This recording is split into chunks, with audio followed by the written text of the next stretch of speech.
document identifies 17 goals for the world's people and governments to accomplish by the year 2030, which is just 14 years away. They are ambitious goals, and we have printed a copy of those goals in your program today. Goal number 1 is to end poverty in all its forms everywhere.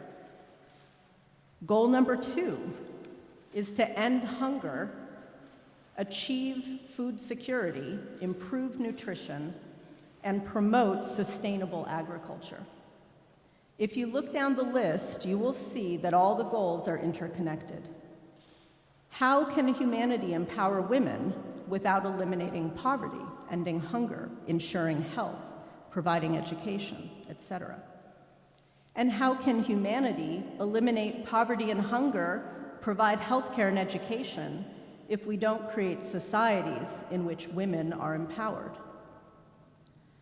But in the United States, the mainstream media is not publicizing even the fact that these goals exist, nor are they publicizing the tremendous international political momentum that exists for achieving them. And this momentum is particularly coming from developing nations and their allies. So, we're going to start today with a video to provide a little introduction to the Sustainable Development Goals and what they are. This is a video which was produced for a campaign which is called The World We Want. And this campaign was part of an effort to solicit input from civil society, from women's groups, from indigenous groups, from young people, as to what the sustainable goals should be. This video was produced especially for young people, and you will see that the video is speaking directly to a young audience, but it does give an overview of the goals, and it also shows the importance of involving young people who have the most at stake in the future of our planet. So we're going to start today with that, and I'm going to ask Jimmy to move the screen up here, and so forgive us for 30 seconds while we get this arranged.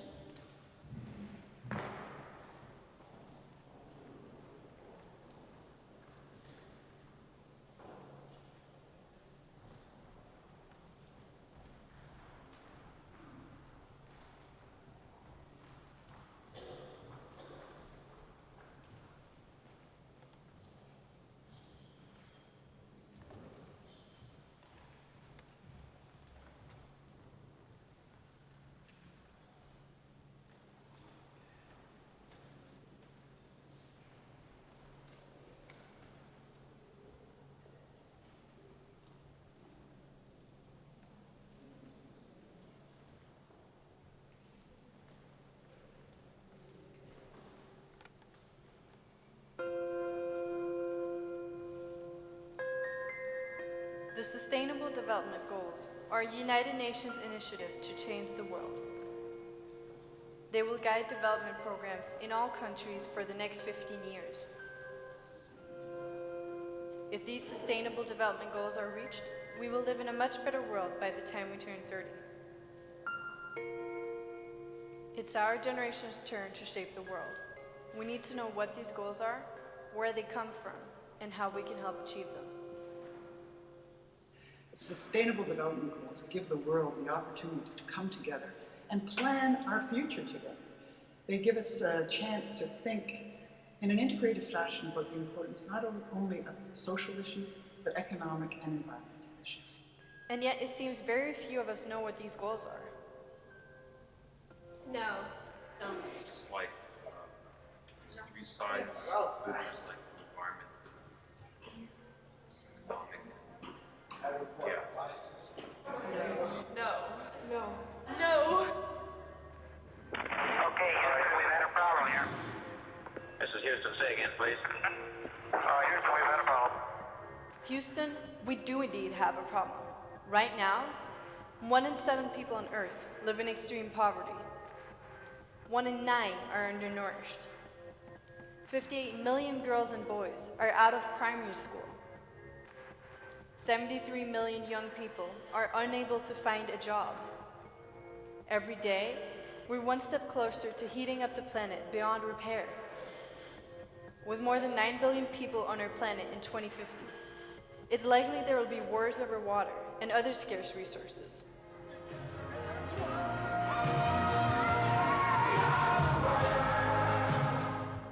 A few decades ago, our parents wanted the world to come together as one.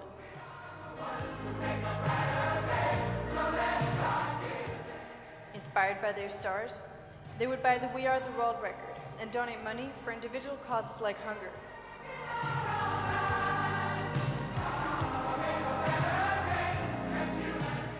It took 15 years and the Chernobyl nuclear disaster, the Gulf War, the Rwanda genocide, and the war in Kosovo for our parents to realize that to change the world we need a shared vision, a framework for action, and clearly defined goals and targets. So, in 2000, the United Nations launched a set of 8 clearly defined goals. Each of these Millennium Development Goals came with ambitious targets to reach before 2015. Most of us were born around the same time as world leaders adopted these goals. So what happened while we grew up? The good news is that 4 of the goals have been reached. In 2010, 700 million fewer people lived in extreme poverty than in 1990. 90% of all girls and boys were enrolled in primary school education. The bad news is that 1.2 billion people are still trapped in poverty. The financial crisis has left millions unemployed. Our planet is gradually getting warmer. The clock is ticking. Fortunately, our world is coming together around a new set of goals, the Sustainable Development Goals. These 17 goals are currently being finalized and have not yet been agreed, but hopefully our world leaders will adopt the Sustainable Development Goals in September this year. We need to get involved in these goals. These goals are the best shot we've got at ensuring that the world we will live in when we become adults will be safer, greener, and more equal. If we don't help keep them alive, who else will? So take this online survey today and let them know which future you want. But don't just stop there. Consider for a moment how you can use your knowledge, energy, education, and passions to make the world a better place by the time you turn 30-something. While you might fear that one voice won't make a difference, your voice counts. Tell your family, classmates, anyone and everyone about these goals and how we must come together to achieve them.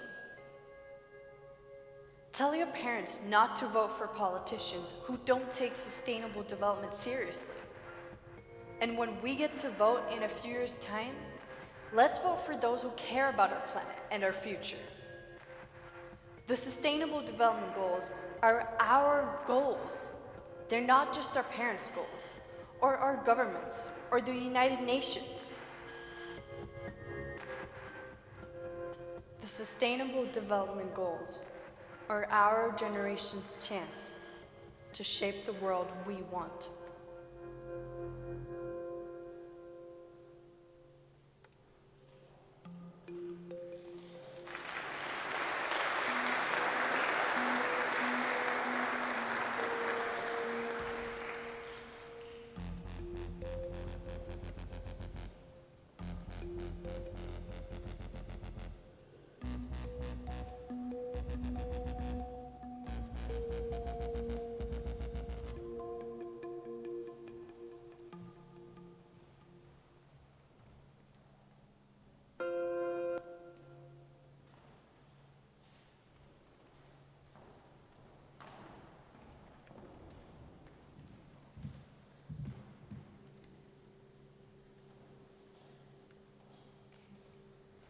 Okay, so that video was produced through the United Nations, and obviously it was to reach a young audience.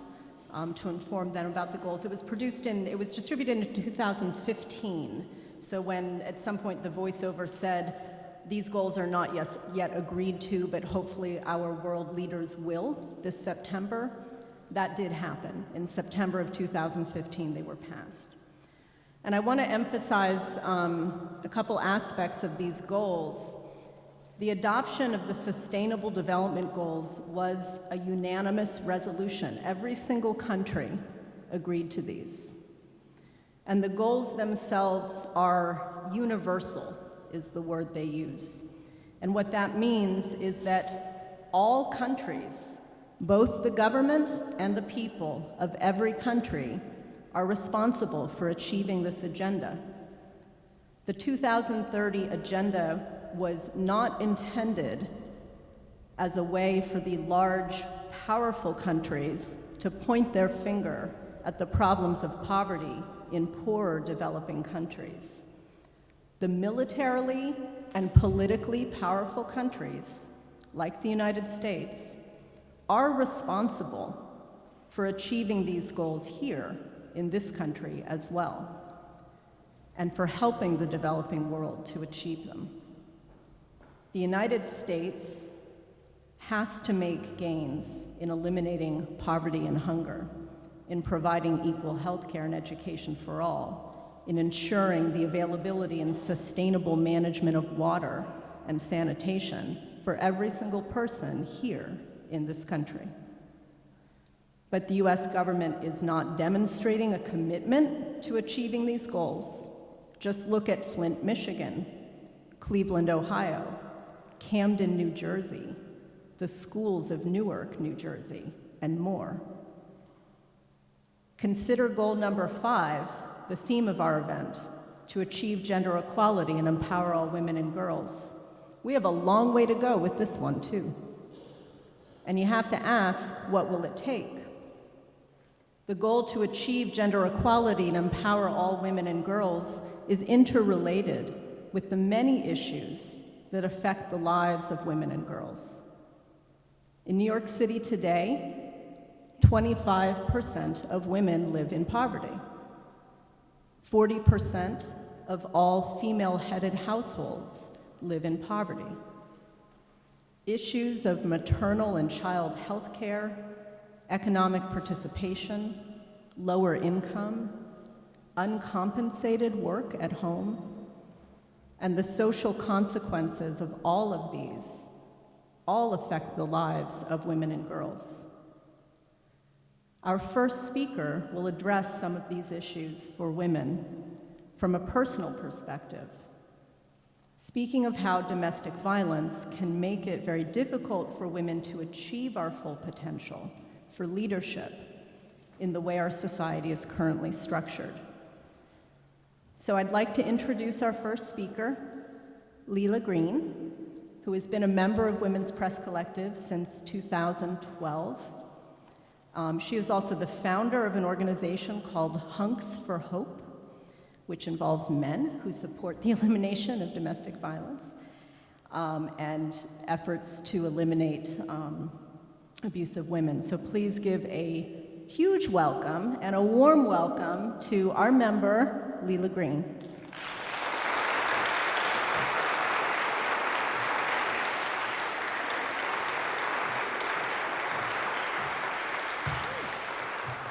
Hello, everyone. I am so happy to be here today. I just want to say, before I go into my speech and everything, I just want to thank my creator for allowing me this opportunity to be in front of you today, as well as the Women's Press Collective. I want to thank my friends for being here and my supporters, and especially my daughter, who's here in the audience today. It's very important for me to have her here to show her what women can do when we all work together. So I just wanted to say, first of all, speak about my appearance. I am wearing a salwar kameez, which is from India. The reason why I'm wearing this today is because it's International Women's Week, right?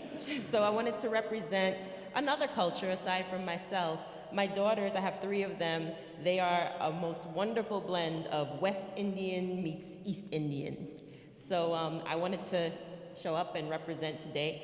The color purple is the color that represents domestic violence awareness, and gold, for me, represents royalty, and it's to remind all of us women that we are queens, and we need to strive to attain that, okay, and align ourselves with that. Thank you.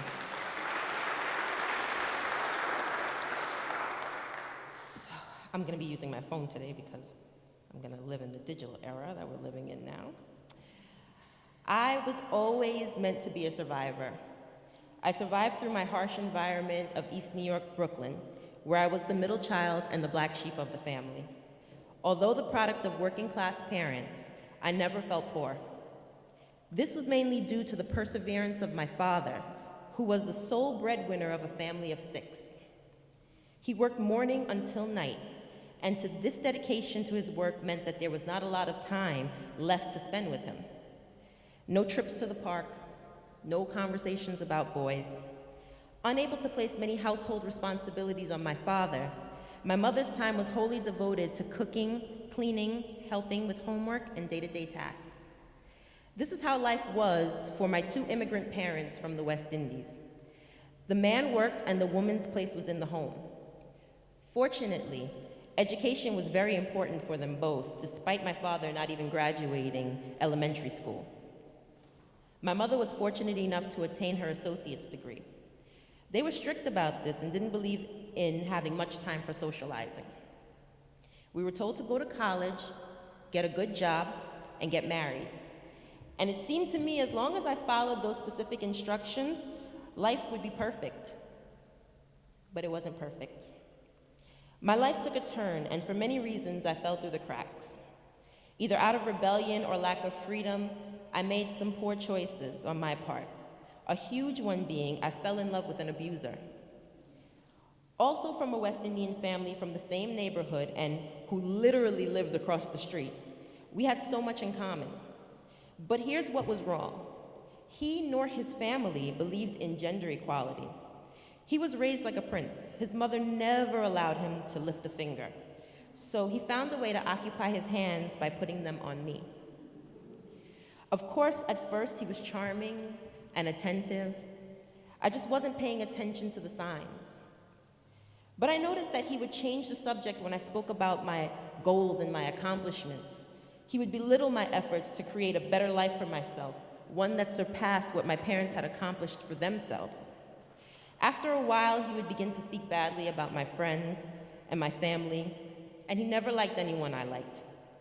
Until finally I found myself feeling isolated and alone. Once alone, his only objective was to break my spirit. I was being emotionally abused and I didn't know it. Once I had severed a number of my relationships and I felt my self-esteem begin to dissipate, the physical abuse occurred. I remember one of my first jobs in the city. He decided to get a job about 2 blocks down. He would take me to work and wait for me to get out about a half an hour after his shift and take me home. He had to know where I was at all times. We were on the train, and he was yelling at me about something that happened earlier.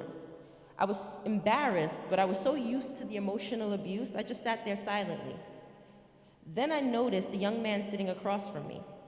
I just happened to glance up at him, and at that moment, he looked up and our eyes met. My abuser went ballistic. He leaned in close to my face and bit into my nose. I remembered feeling the blood rushing down my face, and I dared not move or cry. I knew I was going to get it worse if I did. Luckily for me, there were some construction workers on the train that saw what happened. They had had enough. They confronted my abuser and they attacked him. I remembered feeling so numb. I didn't even care about myself. Why would these men care enough to risk their safety for me? But this is a sickness, domestic violence. It stems from control, a need for control by an abuser who is literally out of control. It is a sickness that threatens the safety and the livelihood of the victim.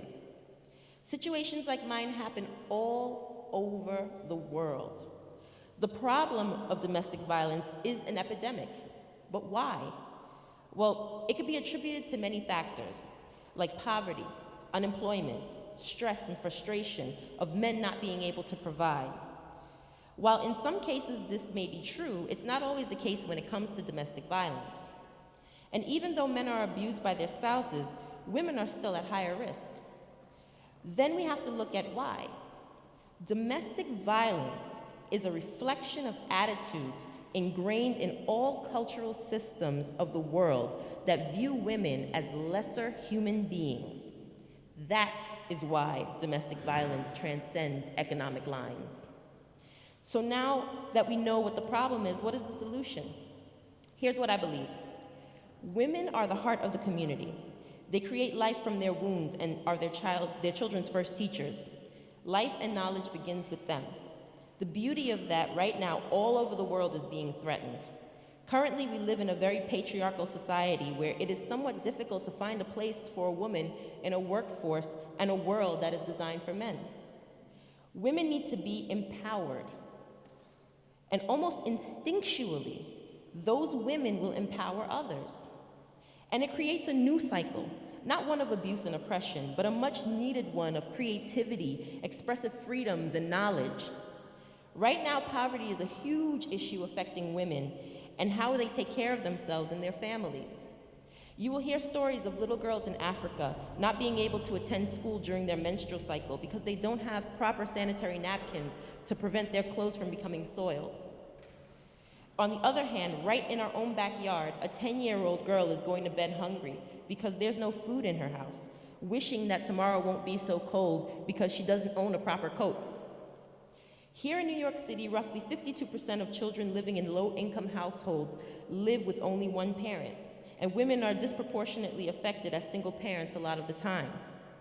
It is already common knowledge that women earn less than men in virtually every single occupation, making only 79 cents for every dollar earned by men. This speaks volumes. If America still does not fully believe in gender equality, who are we to shake our fingers at other countries? How do you tell a woman that even though she works just as hard as a man, she's valued less? Although we may all like to see America through rose-colored glasses, what makes us any better than South Africa was with apartheid, when we still have schools that are not integrated and the funding and the disbursement of resources are not equal? Lack of education or even poorly funded education is yet one more strike against women.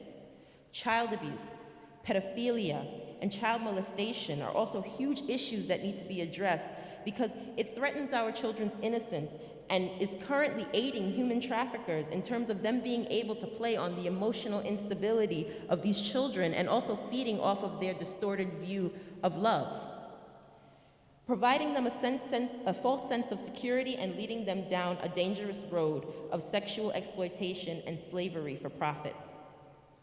Once placed in these types of situations, the end result is either incarceration or death. It is sad when all you are doing is trying to survive, trapped in an endless cycle with no way out. When all a woman or young girl knows is how to survive, we have to ask ourselves, as one of the greatest nations in the world, what are all the ways we have failed her?